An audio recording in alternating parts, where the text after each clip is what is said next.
Okay, my name is Bill Durland, and I'm the Dynamic Peacemaking Director at the Pikes Peak Justice and Peace Commission, and also co-chair of the ACLU here in Colorado Springs. I was supposed to give a panel presentation last Friday, May the 4th, on police peace activists get together in a forum. The forum was supposed to discuss issues relevant to both demonstrators and police regarding the exercise of free speech, so that misunderstanding do not transpire in the future. That's what we were supposed to do, but we were unable to go ahead. My comments were going to be as follows. As a civil rights attorney, logic and ethics philosophy professor, and Christian pacifist activist, I have learned by experience that one needs to be conversant with at least three approaches to one adversary. One, knowledge and understanding. Two, respect and civility. And three, a plan about and a relationship with them. Athletes, military leaders, trial attorneys, doctors practice these approaches and would be ineffective without consideration of them. Pacifist activist practitioners such as Gandhi and Martin Luther King Jr., Dorothy Day, applied such approaches. But for some reason, the recent history of public safety enforcement has been notable in not using these valuable tools and insights effectively. This may be the key to the issues and misunderstandings we are called to address here today. It's my hope that this open forum will be a first step towards a mutual understanding, respect, and relationship that will then develop between police officers and nonviolent activists. Therefore, I would like to comment more specifically on these 3 points, which may help reach that end and close with specific recommendations for the future. So on knowledge and understanding, the city letter describing this event uses the word demonstrators. It's not definitive or descriptive of what we're talking about at all.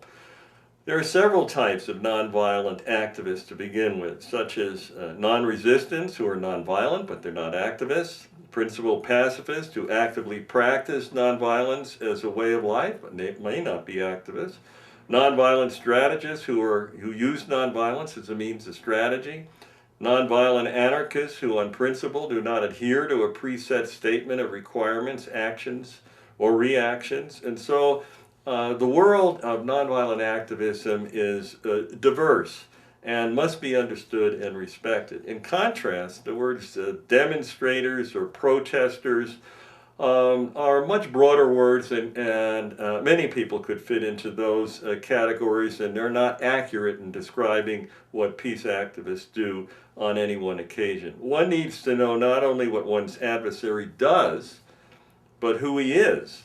And I think the term peace activist refers more accurately to who we are and not simply what we do. Moreover, these varying groups may share common values or be commingled in an exercise of free speech and other constitutional rights with other groups not sharing some of these basic principles and values. And then the event may vary as well. It might be a positive peace celebration, exercising free speech, assembly, and expression with no intention of the participants to be in a demonstration or so-called protest, as was the March 17th St. Patrick's Day parade. Walkers, not protesters, not marchers. There might be at other times a demonstration, rally, or protest, as well as a vigil or a witness, as some religious pacifist activists may describe their event. A true protest, by definition, and not by media or political jargon used to describe their adversaries, might consist of an intention to risk arrest and potential civil disobedience, such as die-ins, sit-ins, trespassing, etc., or just to demonstrate legally.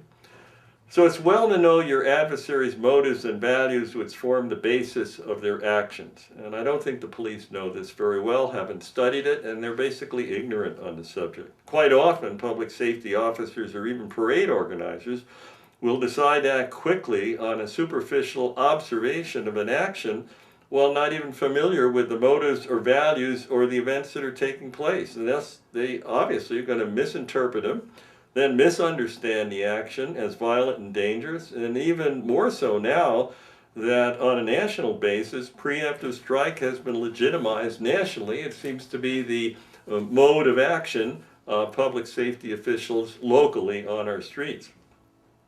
Another point to remember is that many nonviolent practitioners do what they believe is right, and whether it works or not is effective is secondary to what they're doing.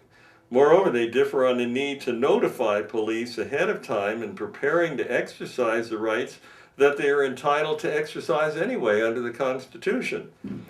There is also always a chance that no matter how disciplined the peace organizers may be, others who are not committed to nonviolence will use the opportunity to break out and provoke police, calling for a disciplined and orderly police safety response, which usually is not the case.